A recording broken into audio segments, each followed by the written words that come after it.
Jake Morrison floated in front of the main screen of the ship Endeavour. The stars looked the same as always, cold white dots against black space. He had been out here for 6 months now, checking empty solar systems near the edge of human space. It was boring work, but someone had to do it. "Commander, I'm getting something strange on the radio," said Lisa Grant from the pilot seat. She was a small woman with short brown hair and quick hands that never stopped moving over the controls. "It's not coming from Earth." Jake pushed himself over to her station. In zero gravity, everything was about pushing and floating. "What kind of signal?" "It's weak, but it's definitely not natural, and it's not from any human ship I know." Lisa touched her earpiece and frowned. "The computer says it's some kind of code, but not one we use." Pete Collins, the ship's engineer, floated up from below.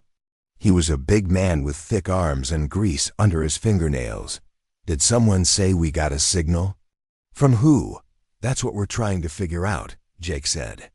He looked at the fourth member of his crew. "Amy, can you help Lisa with this?" Amy Stone was their medic and communications expert. She had red hair and green eyes that missed nothing. She moved over to Lisa's station and started working on another console. "I'm trying to clean up the signal. Give me a minute." Jake waited. His crew was good at their jobs, and he trusted them. They had been together for 2 years now, exploring the outer edges of human space. Most of the time they found nothing, empty systems with dead planets and cold rocks. But this was different. "Got it," Amy said. "It's definitely artificial." "And Commander, I think it's meant for us." "What do you mean?" "The signal is using basic math, like the old SETI protocols. Prime numbers, that kind of thing. Someone is trying to talk to us." Lisa looked up from her console. "There's more coming in." "A lot more, and it's getting stronger." The main screen flickered and changed.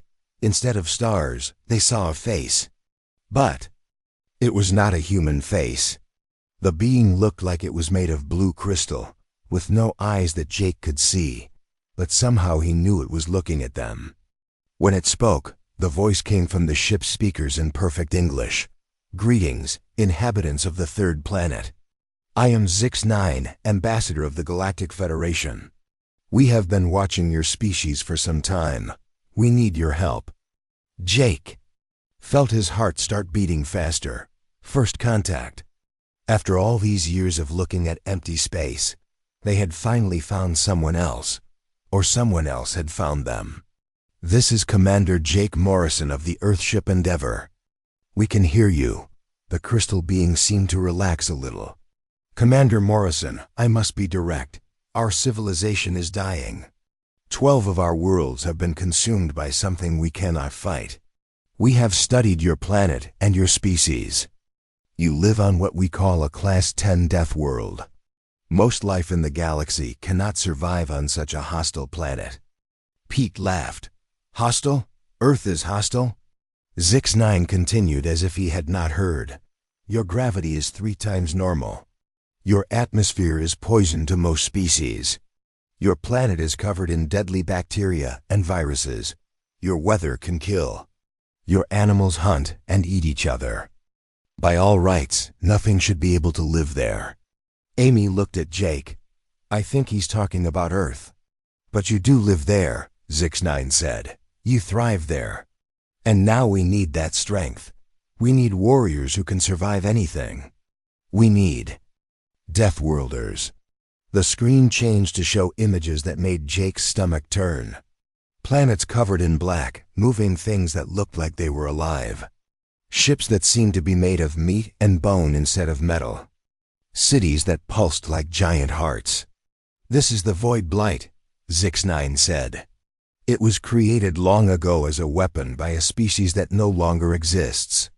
We found it by accident in an ancient tomb. Now it spreads from world to world, turning everything.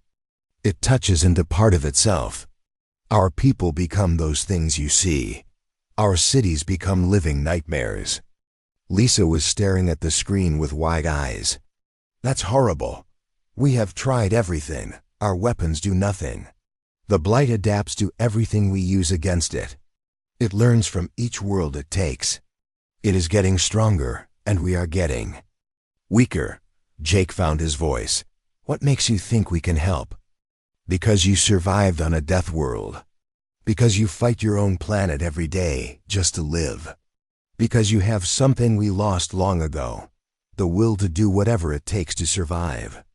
We offer you partnership in the Galactic Federation. We offer you our technology, our knowledge, our friendship. In return, we ask you to help us fight something that our peaceful species cannot defeat. The crew was quiet for a long moment. Jake could hear the soft hum of the ship's engines and the whisper of the air recyclers. Everything seemed normal, but he knew their lives had just changed forever. How do we know you're telling the truth? Amy asked. The screen changed again. This time it showed space filled with huge ships unlike anything humans had ever built. They looked like they were grown rather than built, all curves and organic shapes. Some of them were bigger than cities. Because, Dr. Stone, we are already here. A small fleet has been waiting at the edge of your solar system for your answer. We did not want to frighten your people by approaching without permission. Pete whistled softly. How many ships? 57 vessels carrying representatives from the remaining Federation worlds. We have been running from the blight for 6 months. This is our last hope. Jake looked at his crew. They were all watching him, waiting for his decision. It was too big a choice for one person to make, but they were the only humans out here. Earth was weeks away by radio. We need to talk to our government, Jake said finally. Of course. But Commander, time is not on our side. The blight has taken another world since we began this conversation. Every day we wait, more die. Jake nodded. We'll send a message to Earth right away. But I can't promise anything. Humans don't like to rush into things we don't understand. I understand. But please, make them understand that we are not asking for charity. We are offering an alliance. Your species has something unique, the ability to survive in conditions that would kill others. That may be exactly what we need to defeat the blight. The screen went dark, and they were looking at stars again. But everything was different now. They were not alone in the universe, and the universe was in trouble. Jake turned to Amy. Send a priority message to Earth Command.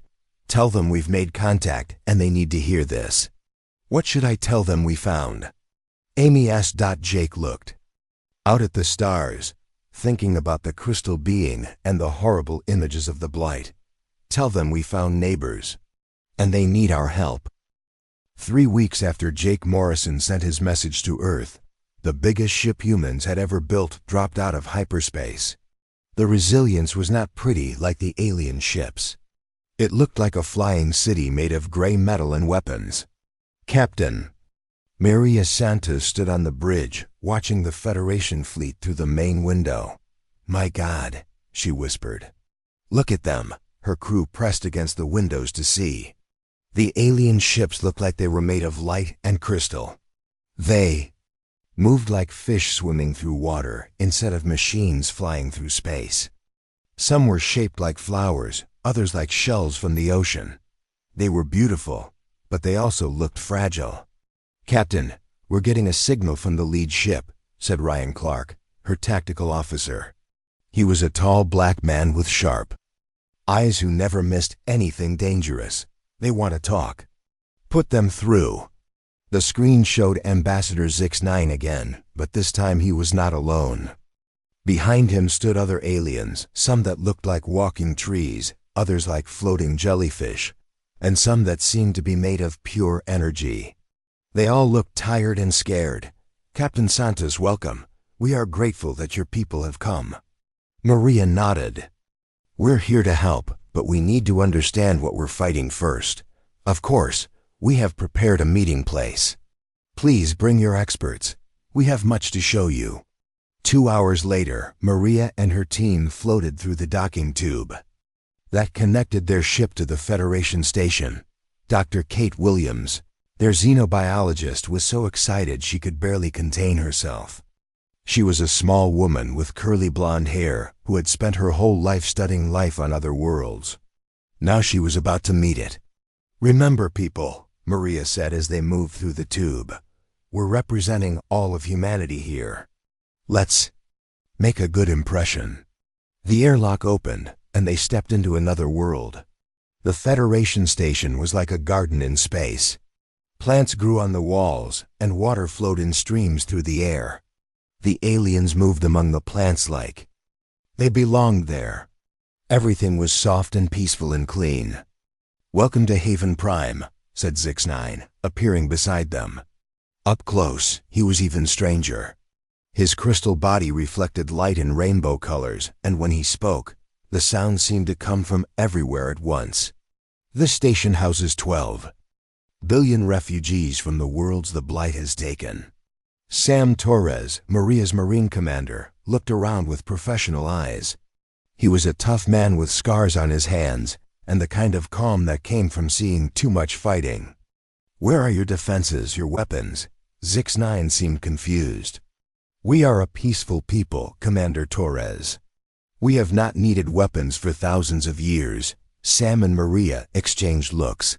No weapons meant no way to fight back when trouble came. They were led to a large room where Federation scientists waited with their equipment. Dr. Williams immediately went to work, studying samples and data that the aliens had collected about the Void Blight. What she found made everyone stop talking. "This is incredible," she said, looking up from her microscope. "The Blight is not just a weapon, it's alive. It learns and adapts to everything it encounters. But look at this."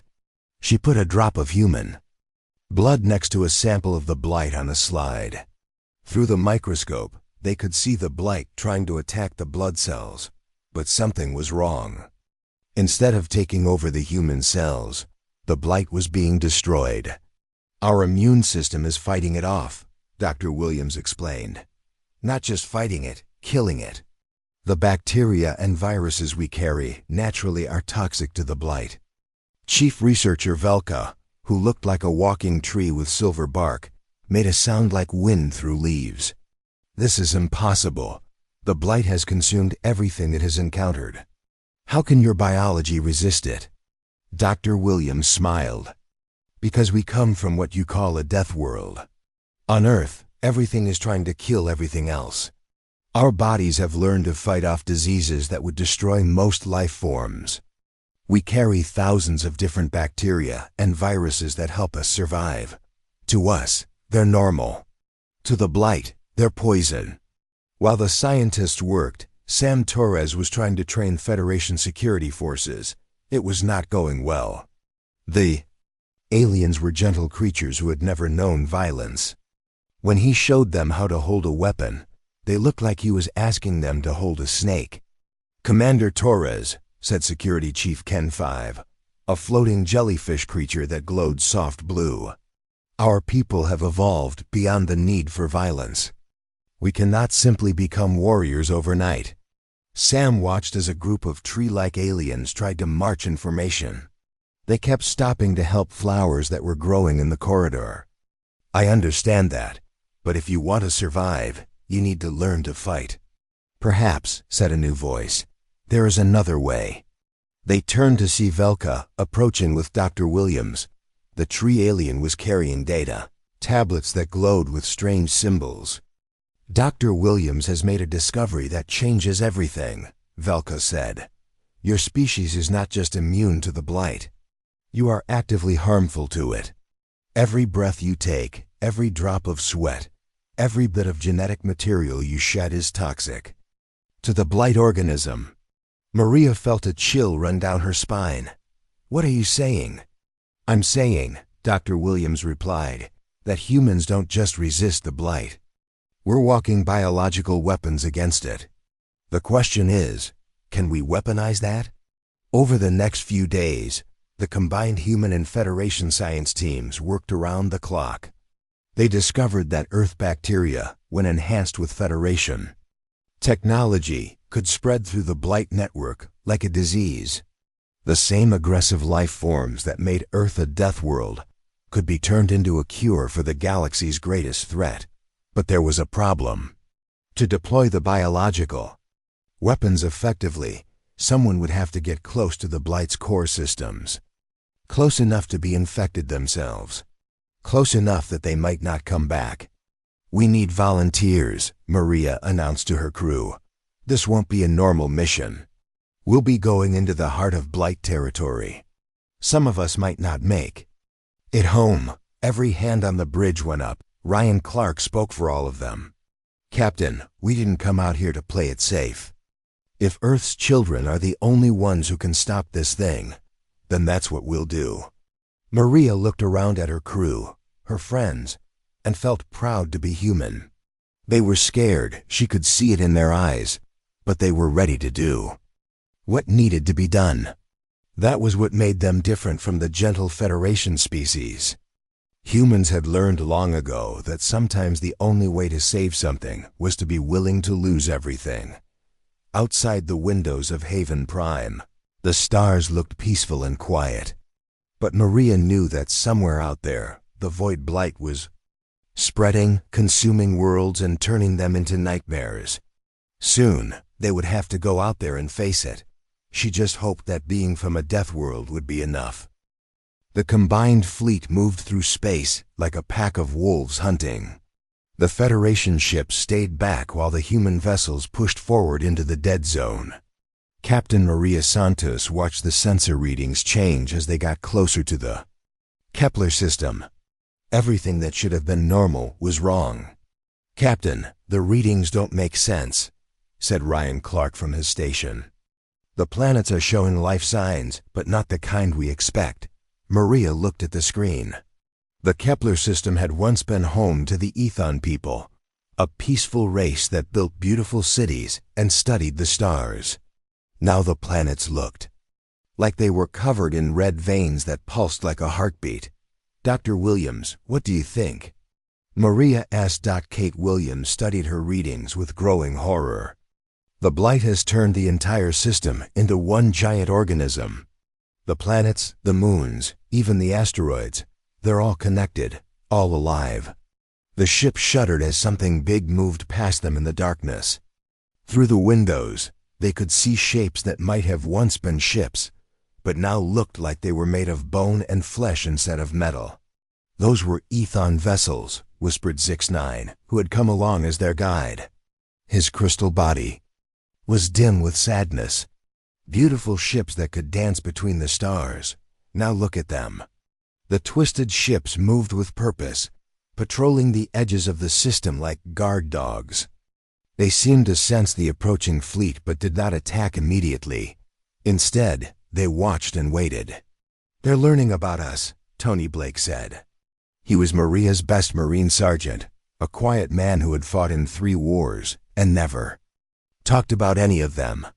"The Blight is studying us before it decides how to kill us." Maria made her decision. "We're taking a small team down to Kepler 7. If we're going to fight this thing, we need to understand it better." An hour later, Maria led her boarding party onto a Federation scout ship that had been modified for the mission. With her were Ryan Clark, Dr. Williams, and Sergeant Blake with 2 of his Marines. The ship was small and fast, designed to get in and out quickly. As they approached Kepler 7, the planet's surface became visible through the ship's cameras. What they saw made everyone stop talking. The planet looked like it had been skinned. Alive, red flesh covered everything, pulsing and moving in waves. Cities that had once been made of stone and metal were now made of bone and sinew. "God help us," Dr. Williams whispered. What happened to the people? They found out when they landed. The Ethon had been tall, graceful beings with silver skin and large eyes. Now they shambled through the streets of their transformed cities. But they were no longer Ethon. The Blight had changed them into something else. Creatures with too many arms, eyes in wrong places, and mouths full of teeth that never stopped moving. "Stay together," Blake ordered his Marines as they moved through what had once been a beautiful city. "Don't let anything touch you." The buildings around them pulsed like giant hearts. The ground beneath their feet was soft and warm, like walking on skin. Everywhere they looked, they could see signs of the civilization that had lived here, art and architecture twisted into horrible new forms. There, Dr. Williams pointed to a building that looked less changed than the others. That might be a data center. If we can find their records, we might learn how the Blight operates. They fought their way through streets filled with creatures that had once been people. The monsters attacked with claws and teeth and tentacles that sprouted from their bodies. But something strange happened when they tried to bite the humans. Instead of infecting them, the creatures began to smoke and burn. "Blake, you're hurt," Maria said, seeing blood on the sergeant's arm where a creature had clawed him. Blake looked at the wound and frowned. "It's not getting worse. If anything, it's getting better." Dr. Williams quickly examined the wound with her scanner. "Your immune system is fighting off the Blight infection. Not just fighting it, destroying it. The creature that scratched you actually took damage from contact with your blood." They reached the data center and found what they were looking for. The Ethon had kept careful records of their final days. The story they told was heartbreaking. The Blight had arrived without warning, spreading faster than anyone could react. Within hours, entire cities were transformed. Within days, the planet was lost, but the records also revealed something important. The Blight was not just a weapon, it was a test. The ancient race that created it, called the Harbingers, had built it to identify and destroy weak species while leaving strong ones alone. But the Harbingers had never encountered a species from a death world. "They made a mistake," Dr. Williams said, reading the data. "The Blight was designed to corrupt and control peaceful species. It doesn't know how to handle aggressive immune systems like ours." Outside, more creatures were gathering. The Blight had realized that the humans were different, and it was sending everything it had to stop them. The building shook as something large crashed into it from above. "We need to go," Blake said, checking his weapon. "Now." They ran through corridors that tried to close around them like a closing fist. The building itself was alive and trying to trap them. Behind them, they could hear the roar of the creatures that had once been Ethon as they poured into the structure. The extraction was a nightmare. Their ship had to fight its way through a swarm of Blight vessels that moved like living things through space. Federation ships provided cover fire, but their weapons barely scratched the organic hulls of the enemy. "Captain, we're taking heavy damage," Ryan reported as the ship shook from multiple impacts. "Hull breach on deck 2. Seal it and keep flying." Maria ordered. "We have what we came for." They made it back to the fleet with minutes to spare. As their ship docked with the Resilience, Maria looked back at Kepler-7. The planet pulsed with angry red light, and she could swear it was watching them leave Dot in the medical bay. Dr. Williams examined the samples they had collected while the ship's doctor treated Sergeant Blake's wounds. What she found confirmed their worst fears and their greatest hope. "The Blight is intelligent," she announced to the senior staff. "It learns from every species it absorbs. But it made a critical error with us. It tried to infect Blake, and his immune system didn't just fight it off. It damaged the Blight itself." She brought up a microscopic image on the screen. "Look at this, human white blood cells attacking Blight organisms. But see what happens when they make contact. The Blight cells die. We're not just immune to this thing, we're poisonous to it." Maria felt hope for the first time since they had entered. "The dead zone. Can we use that?" "I think so. If we can get close enough to the Blight central nodes, we might be able to deliver a biological weapon that could destroy the entire network." Blake, bandaged but alert, spoke up from his bed. "How close?" Dr. Williams looked uncomfortable. "Very close. Close enough that whoever delivers it might not survive the mission." The room was quiet for a moment. Then Blake smiled, an expression that was both sad and determined.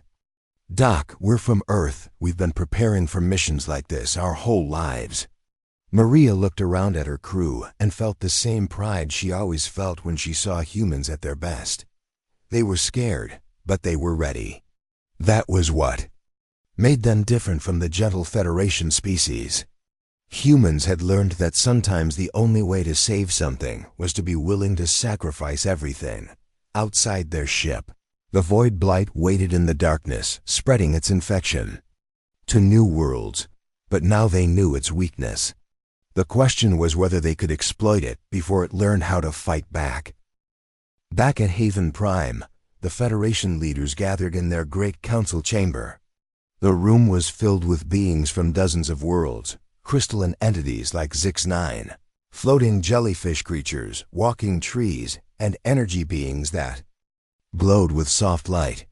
They all looked at the humans with a mixture of hope and fear. Captain Maria Santos stood before them with Dr. Kate Williams at her side. The data from Kepler-7 was displayed on screens around the room, showing microscopic images of human blood cells destroying blight organisms. "The plan is dangerous," Maria said simply. "We will modify Earth bacteria with your technology to create biological weapons. Then human volunteers will carry these weapons deep into blight territory and deploy them at key points in their network." Chief Counselor Eth Prime, an ancient being made of living light, flickered with concern. "Captain Santos, you speak of sending your people to almost certain death. How can we ask this of you?" "You're not asking," Maria replied. "We're offering. This is what humans do.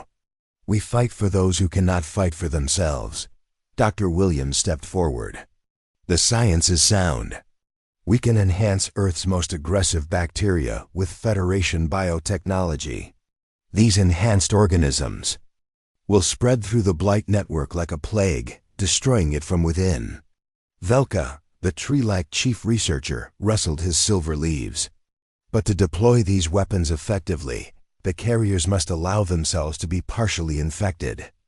The blight must recognize them as part of the network before the weapons can spread." The room fell silent. Everyone understood what this meant. The human volunteers would have to let the blight into their bodies, fighting it off just long enough to deliver the killing blow. "I volunteer," said Tony Blake, stepping forward. The Marine sergeant had insisted on attending the meeting despite his injuries from Kepler-7. "I've already been exposed to the blight. My body knows how to fight it." "We all volunteer," added Lisa Grant. The pilot had arrived with the rest of Jake Morrison's crew from the Endeavour. "This started with us receiving their distress call. We want to finish it." One by one, other humans stepped forward. Ryan Clark, Pete Collins, Amy Stone, and dozens of Marines and ship crew members. Maria felt her heart swell with pride and break with sorrow at the same time. "The Federation will provide you with ships designed to your specifications," Zix-9 said. "We have studied your technology and your fighting methods. These vessels will be crewed by our standards, but they will survive in the heart of blight space." The next week was a blur of preparation. Federation scientists worked with human doctors to enhance the volunteers' already powerful immune systems. They injected them with modified Earth bacteria that would serve as weapons against the blight. The process was painful and dangerous, but every volunteer endured it without complaint. The ships the Federation provided were unlike anything humans had built before. They looked like flying fortresses covered in armor and weapons. The Federation engineers had based the designs on human military vessels, creating ships that could take massive damage and keep fighting. "They're not pretty," Pete Collins said, looking at his assigned ship, "but they'll do the job." "We're calling the squadron the Exterminators," Maria announced, "because that's what we're going to do to the blight." While the strike team prepared, the situation at Haven Prime was getting worse. The blight had learned about the human threat and was sending probe creatures to attack the station. These were not like the corrupted Ethon they had fought on Kepler-7. These were purpose-built weapons, designed specifically to kill humans. The first attack came without warning. Creatures that looked like flying spiders with acid for blood punched through the station's outer hull. Federation security forces tried to fight them, but their weapons were designed for peacekeeping, not war. "Fall back," Sam Torres ordered.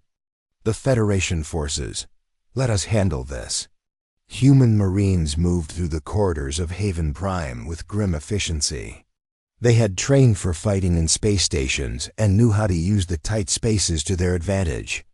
The Blight creatures were fast and deadly, but the Marines were faster and more deadly. "These things are smart," Blake reported over the radio as he led a squad through the residential district. "They're trying to get to the civilian areas where they can cause the most damage." The battle raged for hours. The Federation civilians huddled in shelters while humans and aliens died defending them. The station's beautiful gardens were torn apart by weapons fire. Streams of water that had flowed peacefully through the air now carried blood, but the humans held. Every corridor, every junction, every room was defended by Earth's children. When Federation weapons failed, the Marines used knives and bare hands. When the Blight creatures adapted to human tactics, the humans adapted faster.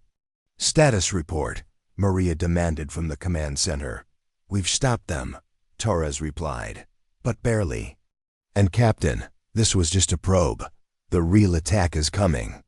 As if summoned by his words, alarms began sounding throughout the station. The long-range sensors had detected something that made everyone's blood run cold. A massive Blight fleet was approaching Haven Prime, hundreds of ships that pulsed with organic life. "How long do we have?" Maria asked. 6 hours, Ryan Clark reported from the sensor station. "Maybe less." Maria looked around the command center at the faces of humans and aliens working together. They were tired and scared, but they were not defeated. "Then we go now. The strike team launches immediately." "Captain," Zix-9 approached her with his crystal body dim with worry. "If you leave now, you will not be here to defend Haven Prime. The station may fall." Maria met his gaze steadily. "If we don't destroy the Blight's central control, Haven Prime falls anyway. And so does every other world in the galaxy." She activated the ship-wide communication system. "All exterminator crews, this is Captain Santos. We launch in 1 hour. This is it, people. Everything we've trained for, everything we've prepared for comes down to the next few hours." The response came back from 5 ships spread throughout the fleet. "Roger, Captain. Ready to end this." As the human ships prepared to launch, the Federation fleet began moving into defensive positions around Haven Prime. Their beautiful, graceful vessels looked fragile next to the approaching Blight Armada, but they moved with purpose and determination. "They're learning from us," Torres observed, watching the Federation ships deploy. "Look at how they're positioning themselves. They're using human military tactics." "Good," Maria said. "They'll need every advantage they can get." The exterminator squadron launched into space as the first Blight ships entered the outer system. 5 human vessels, each carrying a crew that had volunteered to die for beings they had met only weeks before.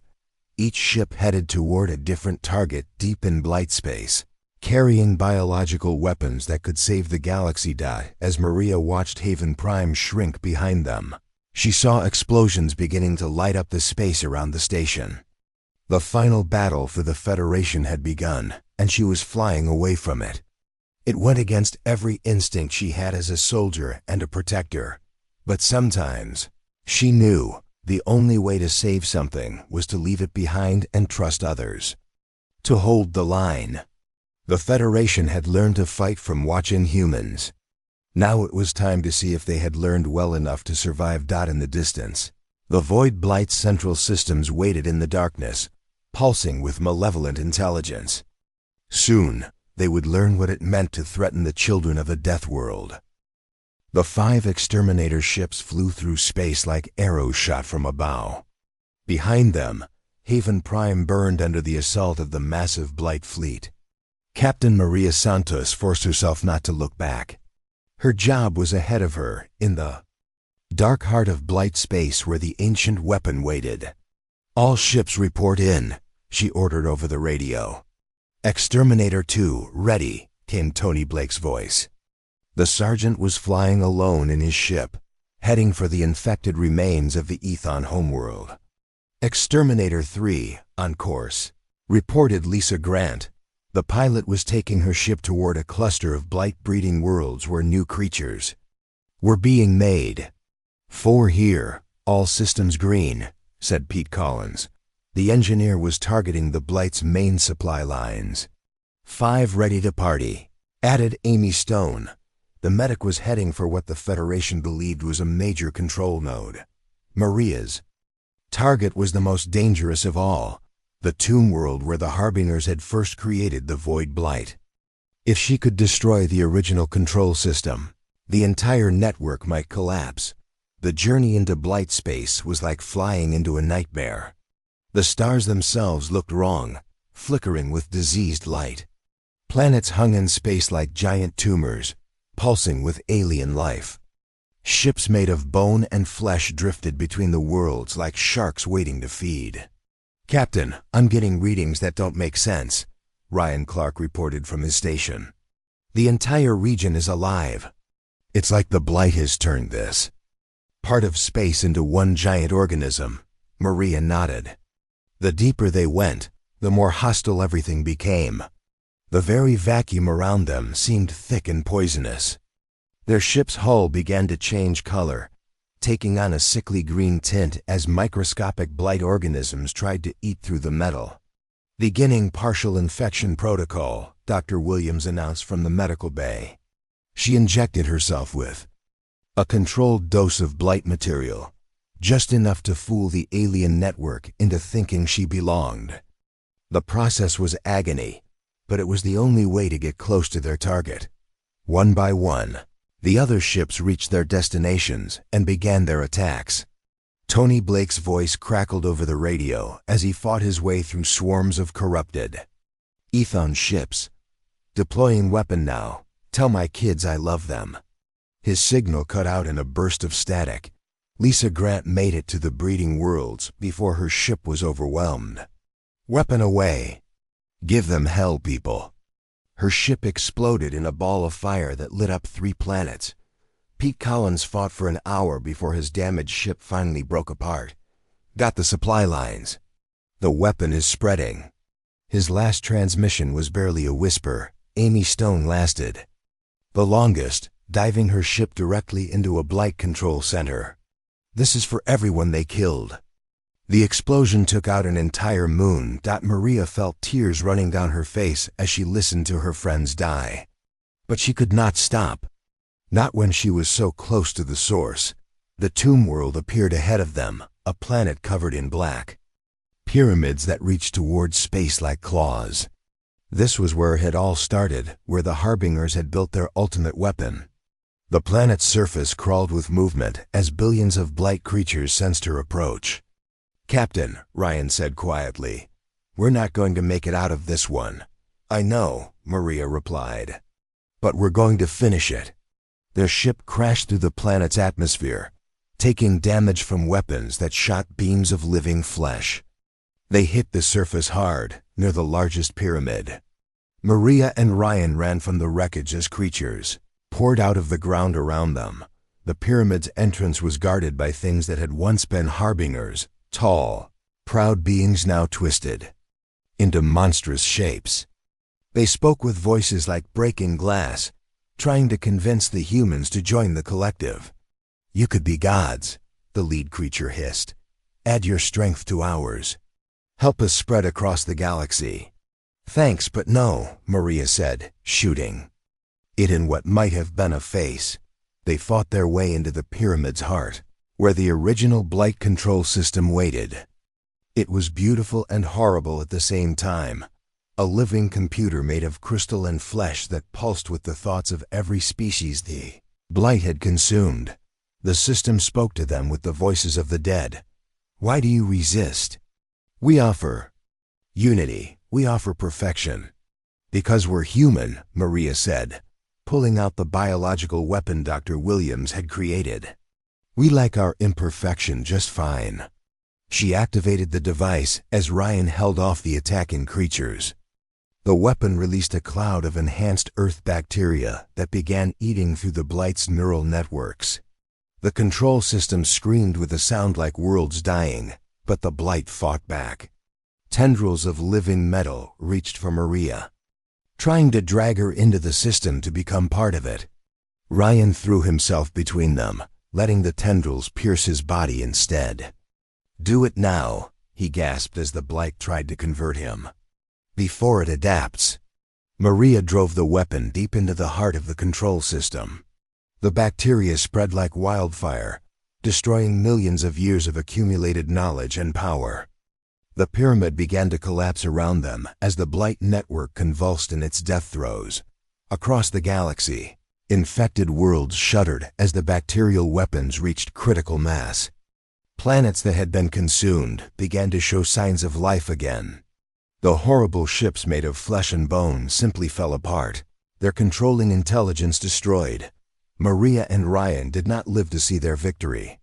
The pyramid crushed them as it fell, but they died knowing they had saved the galaxy. At Haven Prime, the attacking Blight fleet suddenly stopped moving.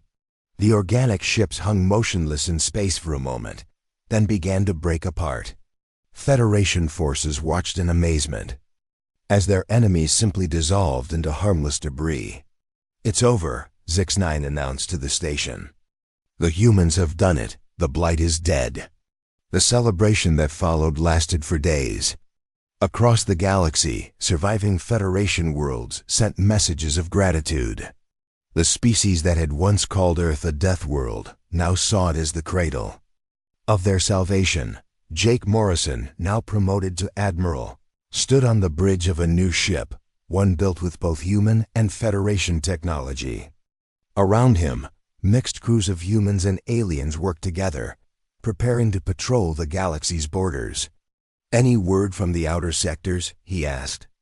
All clear, Admiral, reported his communications officer, a young woman from Earth working alongside a crystalline being from Zix-9's homeworld. The cleanup crews are making good progress. They estimate it will take 5 more years to completely cleanse all the infected systems. Jake nodded and looked out at the stars. Somewhere out there, new human colonies were being established on worlds gifted by grateful Federation species. Human children were growing up speaking alien languages and playing with friends who looked nothing like them. But more importantly, human ships patrolled the darkness between the stars, carrying their microscopic armies and their stubborn refusal to quit.